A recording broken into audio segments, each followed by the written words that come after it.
Hello दोस्तों, कैसे हैं आप सब। आज हम पढ़ेंगे घातांक के नियम के बारे में। इससे पहले कि वीडियो स्टार्ट करें, अगर आपने मेरे चैनल को सब्सक्राइब नहीं किया है तो प्लीज़ सब्सक्राइब ज़रूर कर दीजिएगा और बेल आइकन को क्लिक कर लीजिएगा, जिससे मेरे आने वाले सभी वीडियो आप तक पहुंचती रहे। चलिए वीडियो स्टार्ट करते हैं। घातांक के नियम। पहला नियम है ए के पावर में m गुणा ए के पावर में n। मतलब आधार समान हो और घातांक अलग अलग हो तो घातांक आपस में जुड़ जाते हैं। जैसे a के घात में m धन n।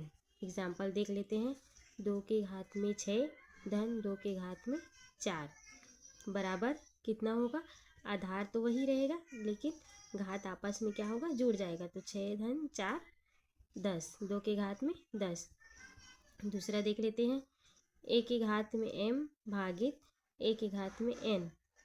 अगर दोनों आपस में भाग में हो तो क्या करते हैं, उसको आधार वही है, सेम रहेगा, और ये भाग में है तो यहाँ क्या था, गुणा में था तो जुड़ गया था। यहाँ भाग में है तो क्या होगा, कट जाएगा, मतलब घटेगा आपस में।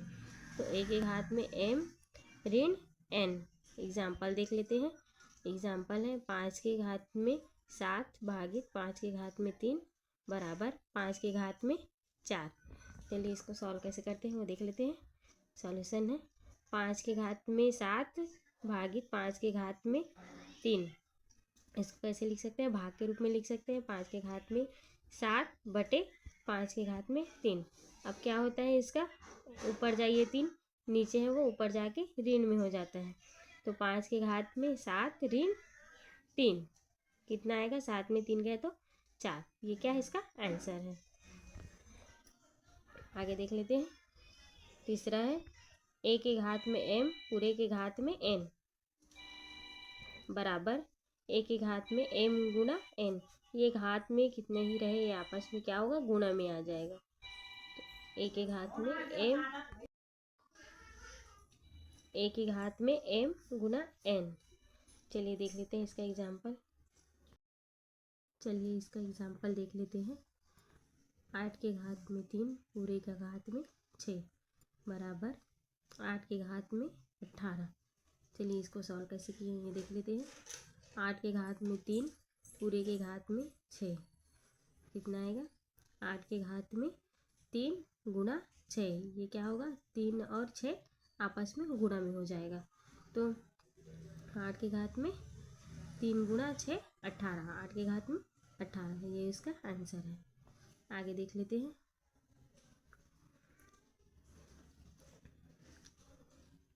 चौथा है ए के घात में m बटे b के घात में m।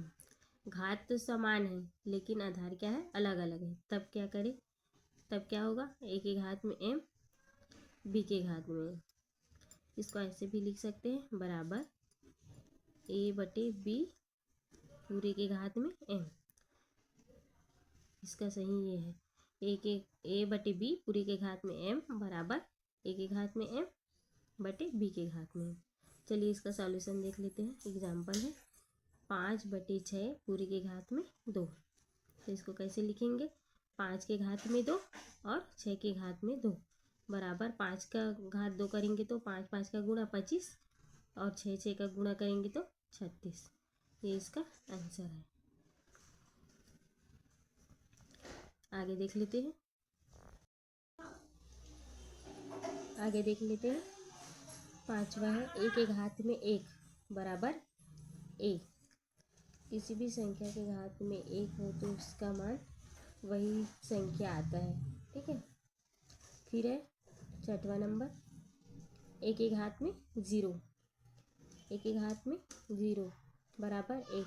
किसी भी संख्या के घात में 0 हो तो उसका मान 1 ही आएगा। चाहे यहाँ पर एग्जाम्पल के लिए देख लेते हैं। एग्जाम्पल 50 के घात में 0 तो इसका मान भी क्या आएगा, 1 ही आएगा, ठीक है। आगे है ए के घात में m गुणा b के घात में m बराबर आधार अलग अलग है और घातांक क्या है, 1 है। तो पूरे का एक बार लिख सकते हैं। तो क्या होगा, a गुणा b पूरे के घात में m। एग्जाम्पल देख लेते हैं। एग्जाम्पल है 2 के घात में 3 गुणा 4 के घात में 3। इसको कैसे लिख सकते हैं?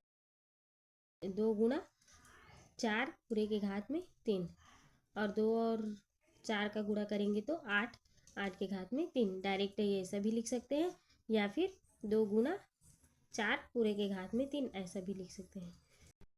फ्रेंड्स, आज हमने पढ़ा घातांक के नियम के बारे में। अगर मेरा आज का वीडियो आपको अच्छा लगा हो तो प्लीज़ सब्सक्राइब ज़रूर कीजिएगा और बेल आइकन को क्लिक कर लीजिएगा, जिससे मेरे आने वाली सभी वीडियो आपको मिलती रहे। और आज मैं आपके लिए एक क्वेश्चन दे रही हूँ, जिसे आपको कमेंट करके बताना है कि इसका आंसर क्या आएगा। प्लीज़ कमेंट ज़रूर करिएगा। 3 के पावर में 4 भागित 3 के पावर में 6, इसका आंसर आपको कमेंट करके बताना है। प्लीज़ कमेंट ज़रूर कीजिएगा। Thank you friends.